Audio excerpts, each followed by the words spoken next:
Good morning, everybody. You can have a seat again. This friendliness stuff can go way too far, all right?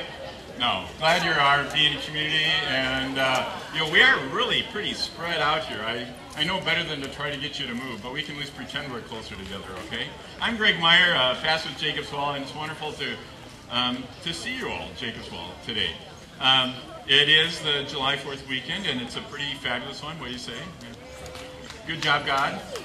Came through again, and the Minneapolis Park Board and Rick and company. Thank you for providing this for us as well. It's neat, we're all the ones that are stuck in the city for the weekend, which means we didn't get the privilege of spending a couple hours in that sea of non-moving cars on a parking lot called an interstate highway, and that's okay. But it's good to take a little time off. We all need to do that. The state legislature's taking the weekend off. Maybe you heard. Yeah, that's kind of good. I'm pretty sure they're having a retreat at one of the state campgrounds. Oh, no, they can't do that. That's right. No, we don't want to be political here. Actually, we want to get beyond that. That's what this is about, right? Getting beyond that. And the problems that the legislature is having really isn't their problems, they're our problems. And it's not their fault, it's our fault. I mean, we as a society, we're putting these people into their positions, right?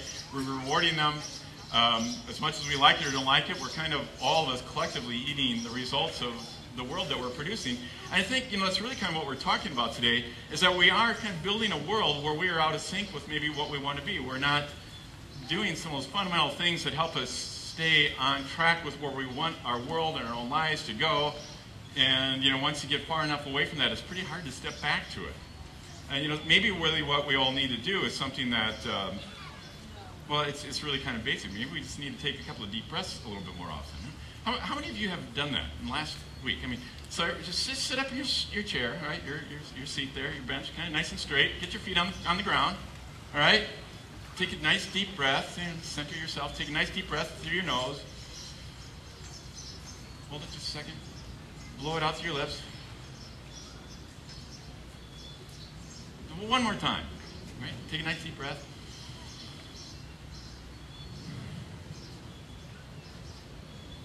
How many times have you taken a deliberate breath in the last couple weeks? How many times have you taken a deliberate break in the last few weeks? We need to do that. It's kind of how we keep going and how we become who we want to be.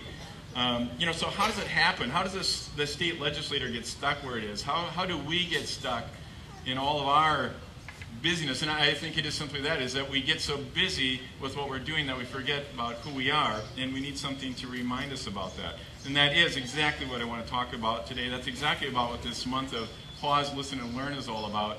And it's exactly what God wants to teach us about.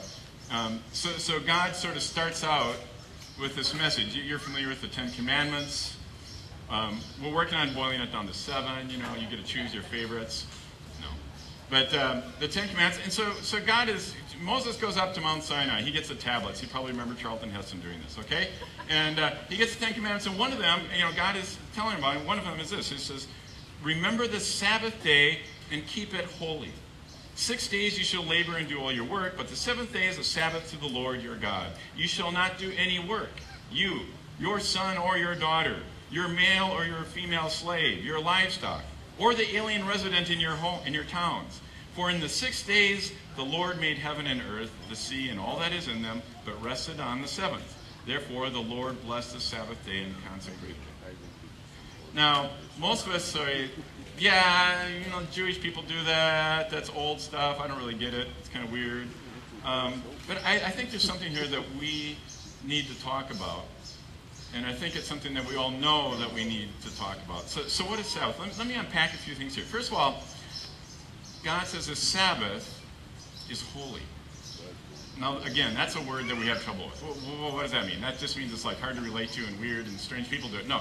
Holy, what that word means, and we've talked about this before, but holy means something that is set apart, something that is different. What God is saying is you need one day, you need one period of time in your life that is different from all the rest, all right? Get rid of the word holy if that's a hang-up. You need something in your life that is different than all the other stuff you have in your life. Otherwise, you're just going to keep doing what you're always doing. You're never going to think about it. You're never going to be what you could be, what you're supposed to be. You need something that is different. And basically what that boils down to is you need a day that is not about what you are doing. You need a day that is about who you are. All right? You need a day that is about who you are. Being precedes doing. Our doing has to come out of our being, or our doing really doesn't matter in this world very much. And it isn't going to be what we want. It isn't what God has got in mind. It isn't what the world needs from us as well.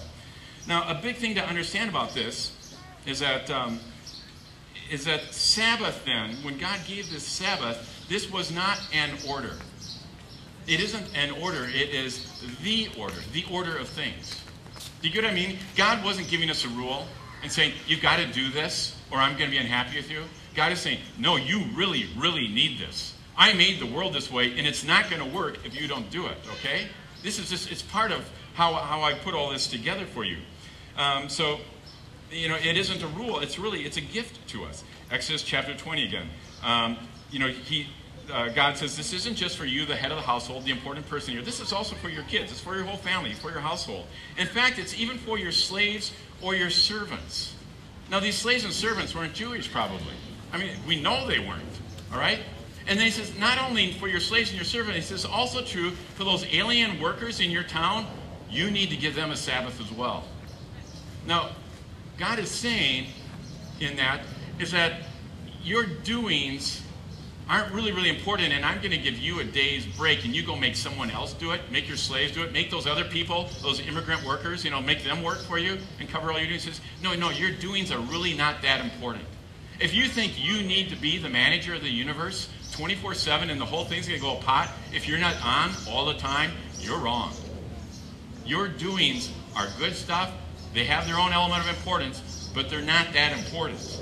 All right? You can take a break from it. Oh, and by the way, the actual manager of the universe did work for 6 days and took one off. All right? Just saying. All right? So maybe we can do that as well with our jobs. So this isn't a rule that God was giving to make everybody go to synagogue. The Jews didn't spread this to make everyone go to synagogue. Their slaves, they knew that their slaves and servants weren't going to come to church. They knew that these alien residents were not Jewish. They were not supposed to come to synagogue either.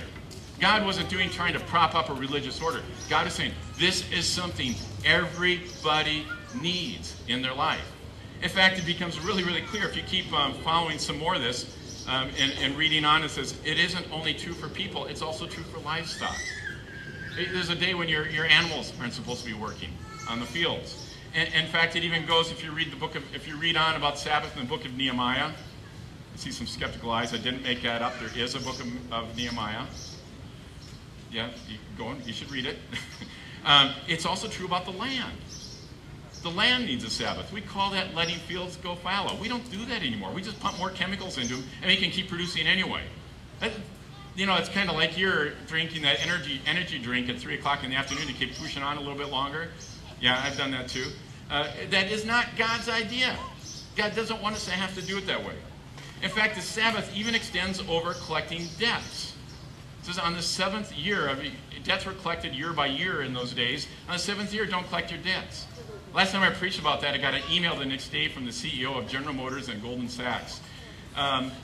No, this is big stuff. God says things just need a break. That's the rhythm of things. It has to be it. It isn't a rule. It's just how creation works altogether.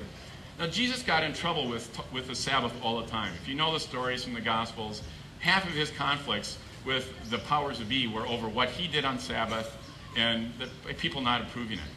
And it wasn't that Jesus didn't respect the Sabbath. Jesus was interested in what the Sabbath was really created for. And he was very strict about observing that. He didn't really care about the idea of the rules of it and how it's always supposed to be played out. In fact, this is what Jesus says about the Sabbath. He says the Sabbath was made for humankind and not humankind for the Sabbath.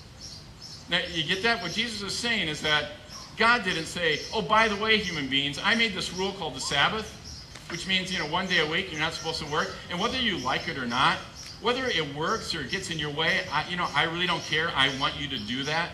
No, God was saying, I made you. I made creation. I made everything. I made the land. I made the, I made the interactions. I made relationships between people. And as I made them, I realized that there's one thing that needs to be here, and that is this element of rest. This element of stepping back from what is so normal, what you're doing all the time, so that you can spend some time figuring out who you're supposed to be.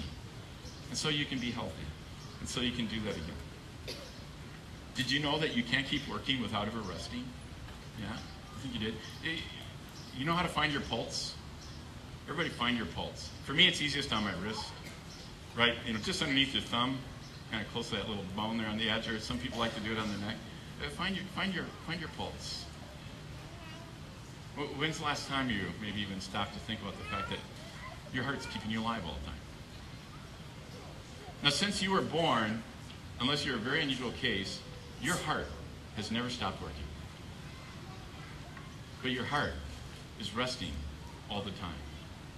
What you're feeling in your pulse is one part of your heart working, letting all the others rest. It's a very short rest. And the workings come very close. But the only way your heart can keep going is by letting part of it rest while part of it doesn't work. It trades off. That rhythm of working and doing, which is important, and resting so that we can be, is essential. It's how life works. So Sabbath isn't in order. It is the order of things. But there's another key piece to this, and that there are two parts to Sabbath. And I've really kind of been focusing on the first, this idea of rest, the Sabbath rest, and we need to rest. But Sabbath isn't the same as sleep, all right? Sleep is sleep. Sabbath is Sabbath. God didn't say, on one day of the week I want you to sleep. No, it is more. Sabbath is more than sleeping. Sabbath is something that is actually happening. Sabbath is more than just that. So Sabbath is also, it's resting, it's also recentering. It's recentering or refocusing. The resting part of your Sabbath is about your doing. The recentering part of Sabbath is about your being. Now, there's a if you think about that, there's a passive and an active part to your Sabbath. When you take a Sabbath, part of it is just stopping, just not doing anything, just something that is different, breaking your routine. But then there's an active part to your Sabbath as well. And that is engaging in the things that give you life, that bring you back to who you are and where you came from and what your life is about. And that it needs to be active because it's deliberate. It is something that we do need to choose to engage in. We don't simply disengage. I mean, that's sleeping. That's just plain resting. But it's taking the opportunity to find something that brings us back. We need to do that. We need to stop, not just to recover physically and mentally, but also to recover in our sense of being. You maybe have heard the story of a man who was in Africa. He was on a safari being led by some African guides from whatever country it is. They were traveling very hard and very fast for over a day off into the bushlands where the safari was taking them. And all of a sudden, they're all following along behind the guide. All of a sudden, the guide just stopped and he sat down. And all the other guides that were carrying stuff and everything, they all just stopped and they sat down.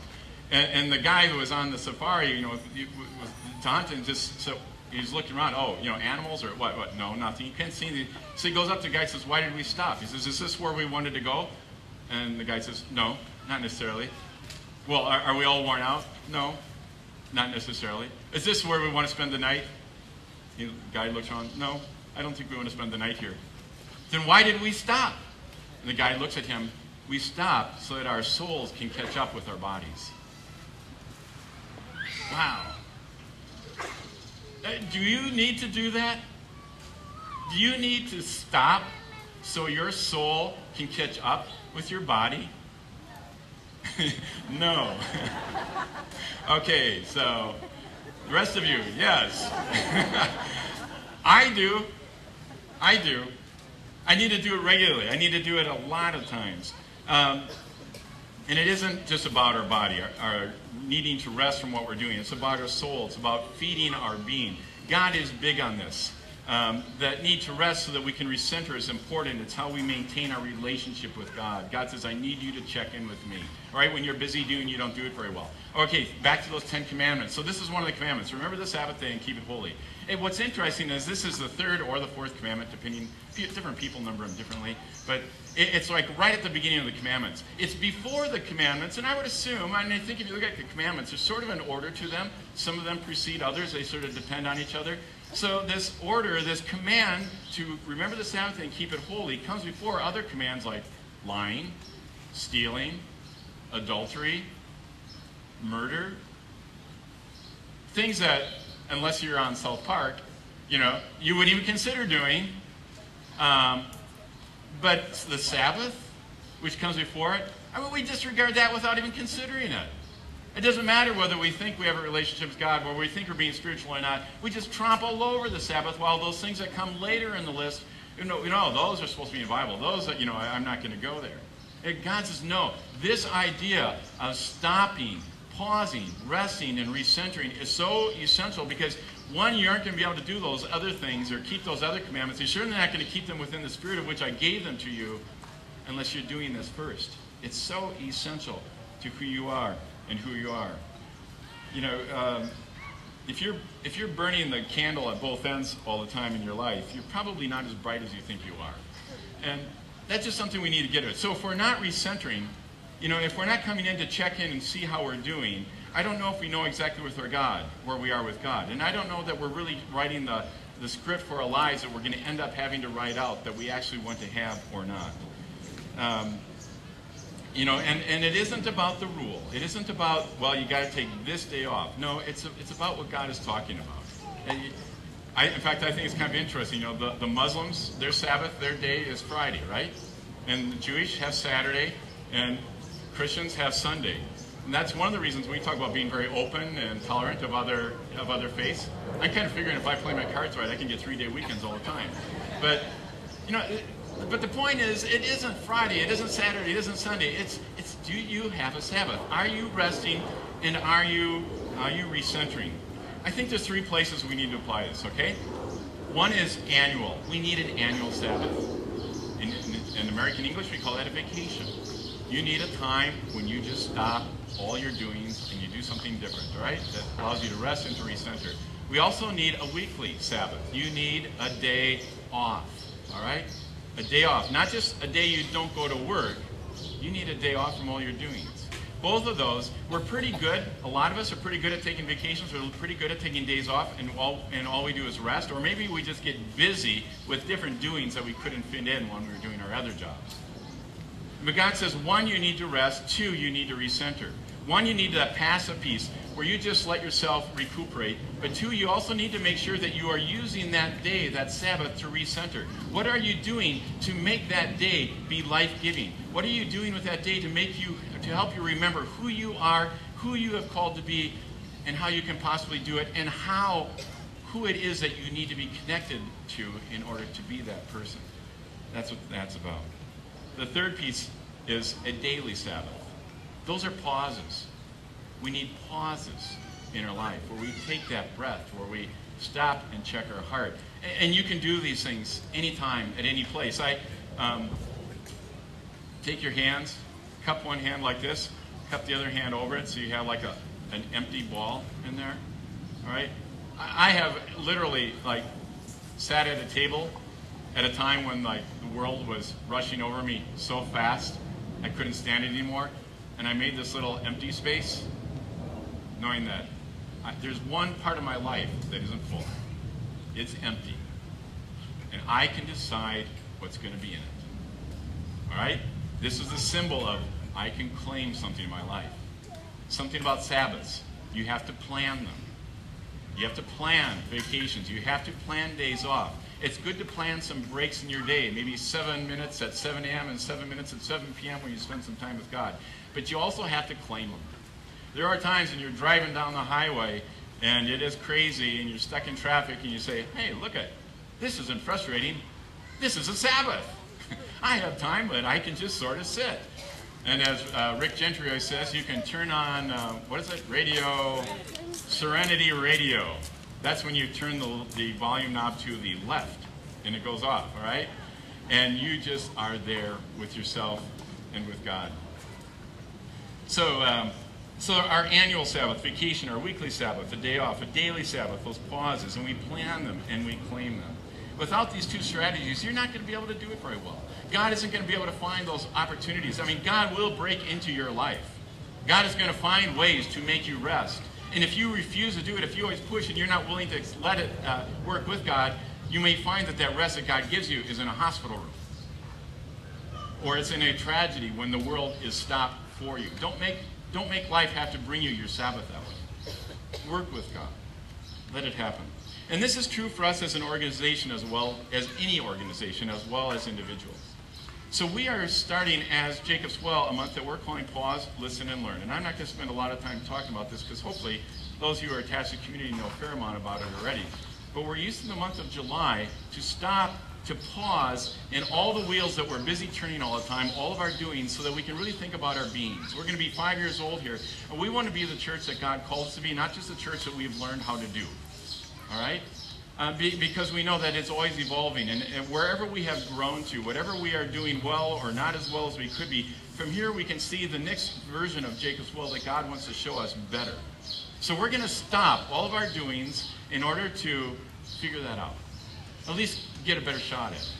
That doesn't mean we're not doing anything. There is that passive piece, there is that resting, but there is also the active piece, there is the recentering piece. So we're doing lots and lots of parts of that. We are on Sundays, so normally we'd be making a point of next week, come be with us, Jacob's Well, at either Ann Sullivan or at Field, but don't, because we won't be there, all right? We are not going to be putting our own worship services. Are we going to be worshiping? Yes. In fact, if you look at the back of it's a yellow sheet of paper you got. It shows what all those are. And I'll talk a little bit more about that later, but we are going to be worshiping. We're going to be going in groups and worshiping with other communities and expanding, resting from our own, I know how I do this and what I like and what I don't like, and just see what worship is like in the larger world. So I encourage you to do that. We're going to be, all of us praying individually. We're going to be listening to one another. We're going to be doing all sorts of things to help us recenter as a community. And I really believe that this is a rather bold act of faithfulness for us as a congregation, saying if it's true that people need Sabbaths, then it's also true that we as the church, the body of Christ, needs a Sabbath. And in order to rest and to recenter who we are. Otherwise, how can we really pretend that we're being faithful? I think it's one of the most important things we've ever done. And I really hope that you all engage with this, because there are two things that I know. This month, this Sabbath that we're taking, this pause, listen, and learn, can only be as successful as two things. One is that we really involve God. We invite God in to hear God's voice and let's understand where God is showing us. And that means some serious slowing down. That means some serious listening for us to hear that. It's also only going to be as successful as we are individually. If we're doing this as a congregation, we need to do this as individuals as well. You need Sabbaths. Maybe what better month in the world, in the year, is there than July to take a Sabbath? All right? I mean, this is, at least in Minnesota, I mean, this is our time, guys. We get our 2 picnics a year in this month. And, so individually, we need to take Sabbaths. Apply these things to your own life. Rest from your doings. Struggle with your being. See where God is calling you, because we as a community will only be as strong as we are as individuals. So take advantage of this month to be on your own Sabbath as well. Pause, listen, and learn. July is precisely that for us. It is taking God's Sabbath seriously. It's being the people God has called us to be. And I invite you to stop, settle those feet down, maybe close your eyes, shift your shoulders a little bit, and take that breath. Let God inspire you. Let God, who brought you into this world and who gave you life, breathe life into you. And exhale it out into the world. The gift that you are, the gift that God has given you, let it be breathed out as life to the world around you. And may we be conscious of our hearts beating. May we be conscious of the life that is coming and going in us, that is given to us by God and goes through us out into the world. Lord, I pray for each and every person here. We are all too busy. We're too harried. Even if we're lonely, even if we don't have things to do, we're encumbered by other things. So be with us now. Help us to rest. Help us to recenter. Help us to plan these things into our years and into our weeks and into our days, but also help us just to look for the opportunities to see where you are giving us a chance to slow down and to know that you are God and that you love us, and that when we trust in you and hold on to you, we are capable of amazing things that are surprising to us. In your name we pray.